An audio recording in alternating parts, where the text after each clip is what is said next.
There's a sound that has echoed across this land for 1 million years. A sound that reaches something deep inside us, something we cannot name, something we cannot ignore. It is the sound of a world older than memory. The Maasai Mara.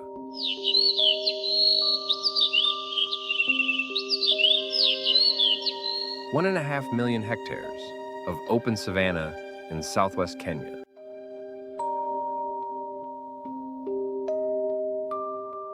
The stage for the greatest and wildest drama on the planet.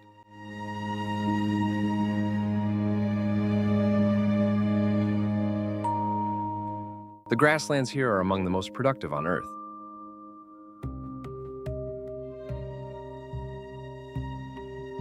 Fed by seasonal rains that roll in from the Indian Ocean and transform this landscape twice every year.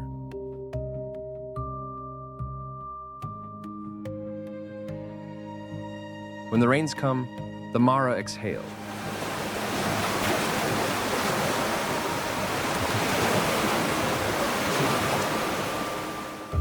The grass explodes. The waterholes fill, and life in its millions responds.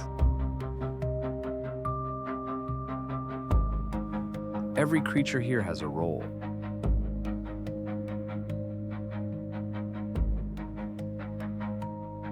Every species has a function.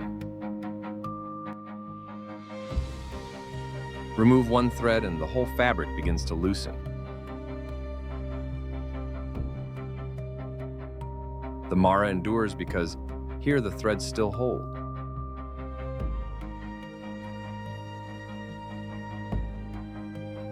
Every year, 1.5 million wildebeest make one of the longest land migrations on Earth.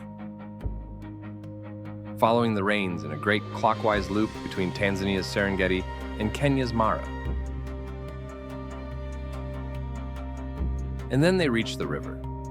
The Mara River is not kind. It is deep and fast, and it is full of predators.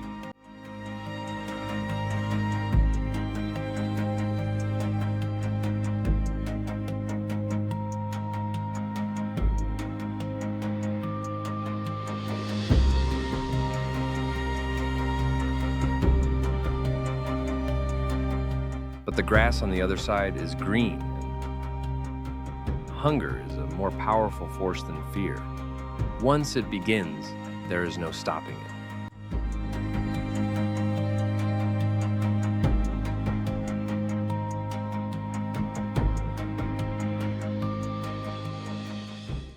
This is not courage.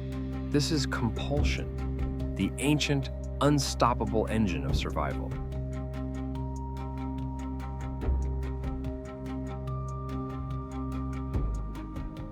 Some will not make it.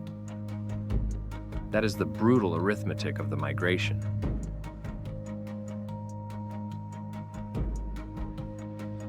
But most will.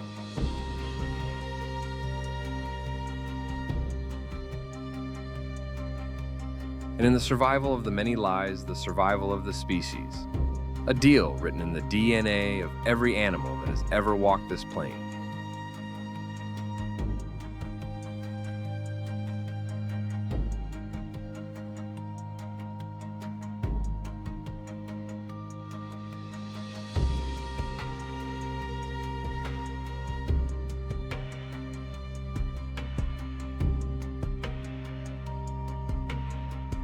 Within minutes, they start grazing.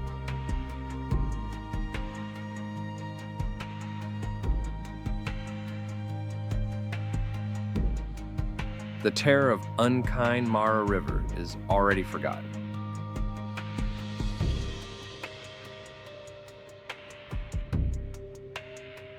Life resumes as it always has, as it always should.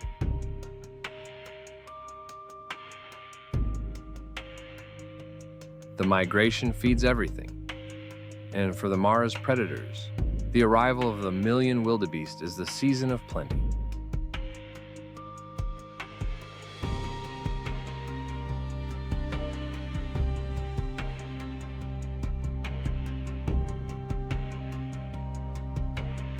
The cheetah is the fastest land animal on Earth, capable of reaching 100 kilometers an hour in 3 seconds. But speed is only part of the equation. The rest is patience.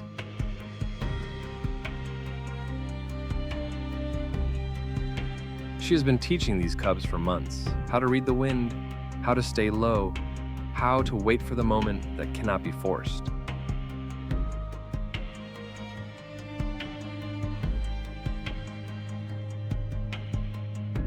The lesson is complete, not because it was explained, but because it was lived. This is how the Mara teaches, in dust and speed, and the terrible clarity of consequence.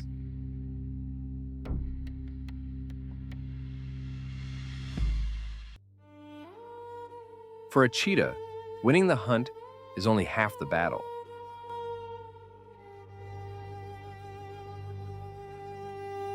Now she must guard what she has won.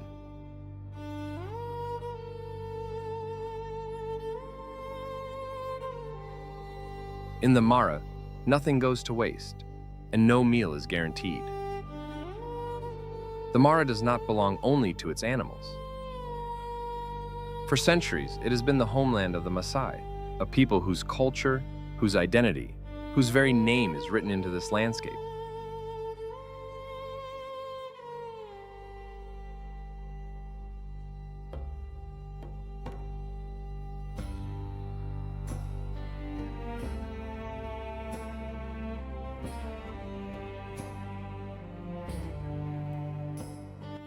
The Maasai have always lived among lions, not fearing them, though they are dangerous, but understanding them, respecting them, seeing in the lion's strength a reflection of their own. Today, many Maasai communities are the Mara's most passionate defenders.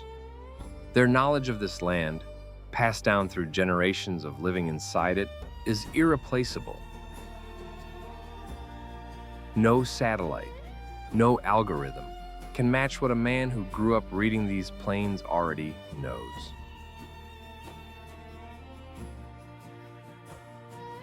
To stand where he stands is to understand that wild Kenya is not a place apart from people.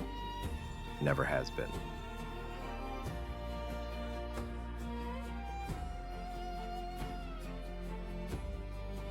In the Mara, it is easy to be distracted by the enormous, by the sheer, overwhelming scale of the migration, by the drama of the hunt.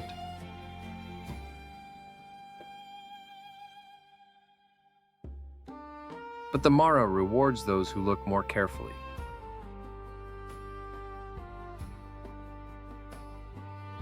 Here's a hippopod, 24 animals sharing a pool no larger than a suburban swimming pool, somehow maintaining a peace that is constantly renegotiated.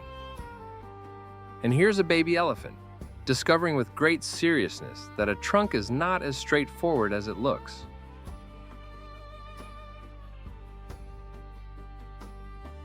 The Mara does not perform for cameras. It simply is.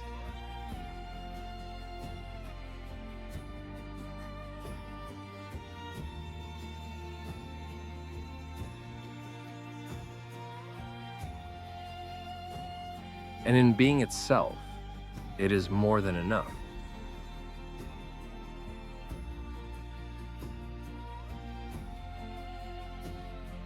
It has survived drought and flood, fire and footsteps.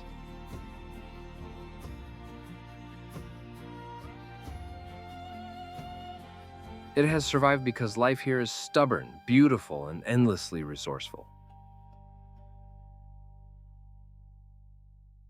But it needs more than stubbornness now. It needs us to choose it, to see it, to speak for it. Because this, all of this, is still here. And the question of whether it stays here belongs to every one of us.